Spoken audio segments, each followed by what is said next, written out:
You guys around here are always talking about the NFL and the coaches in the NFL, but we forget sometimes that it starts a lot younger. This love of the game and those special coaches who have an impact. One of those, John Padgett. Like a lot of dads, John got into coaching football when his son Darian wanted to play.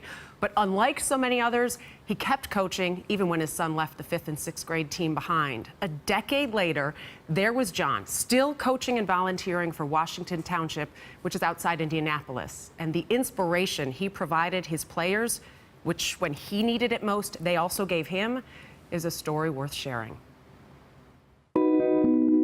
There was such a deep love in his heart towards the things that he enjoyed.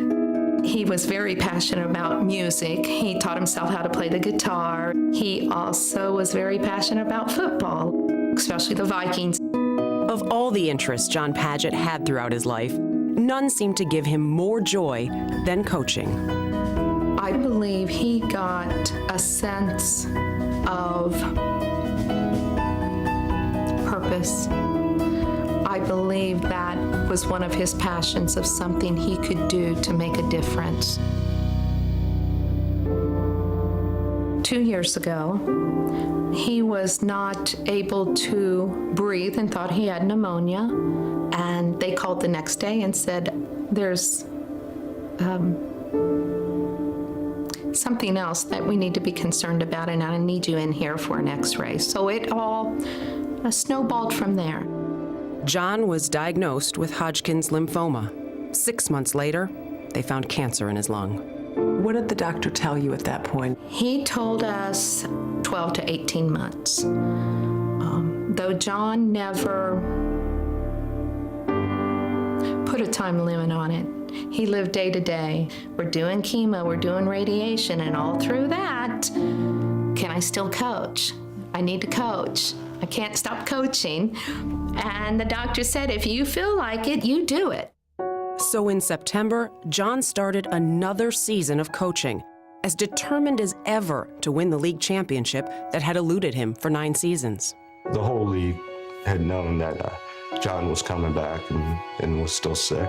The day that our team was picked, Mark and I told him, we will get you the championship this year. If it's the last thing we do, we will carry you off of the field with the trophy. The Vikings got off to a 3-2 start. As the season wore on, John's health worsened. He addressed the team mid-season.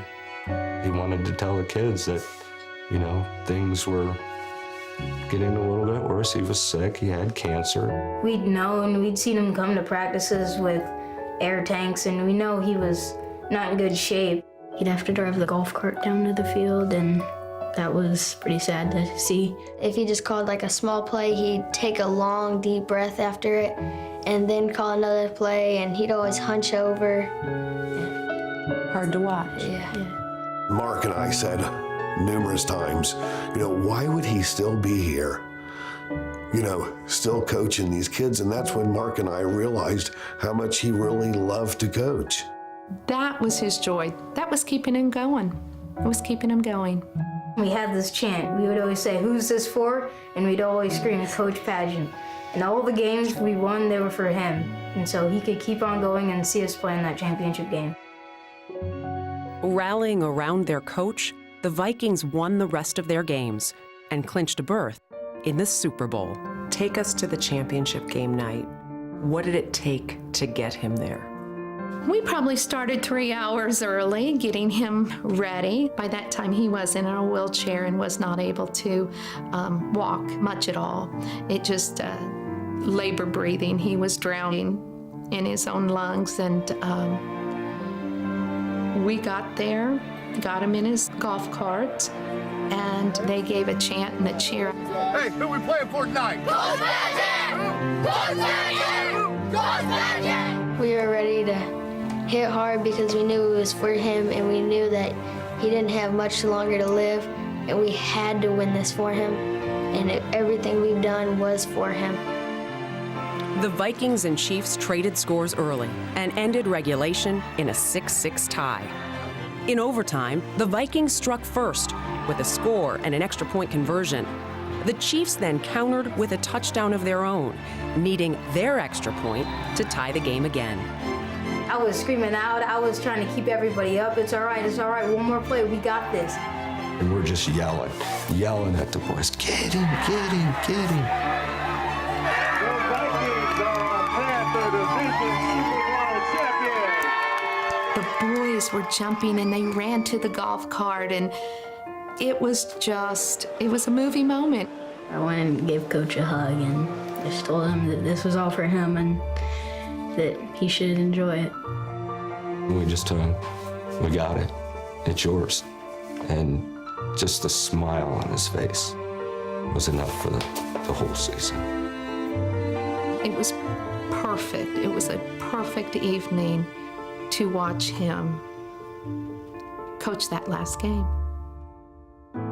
4 days later, John was too sick to make the team party. So the team came to him. We went over there, we saw him for the last time, and he couldn't open his eyes, but he knew you were there. Everybody was crying, not one kid wasn't. He passed away at 11:55 that Sunday evening. And to go out this way with so much love and so much support for the boys that he loved, he wouldn't have wanted it any other way. It's just amazing seeing somebody have that big a heart to totally go all the way to do something they wanted to do. They'll never forget this, how their coach fought through, came through, practice after practice, as sick as he was, for them. He was always determined, and he showed me that nothing can hold you back. He impacted our lives so much, and he was at least my hero. From start to end, how they were a part of it. I think it's a season they'll never forget. And the same way that John embraced the community really has embraced the Padgett family. The league has renamed a trophy in John's honor. That's for the team with the best regular season record. They've even started some fundraising, Adam, actually, for them. There have been so many bills that they've been trying to raise money for the family that the community is trying to help Debbie and her son out now as well.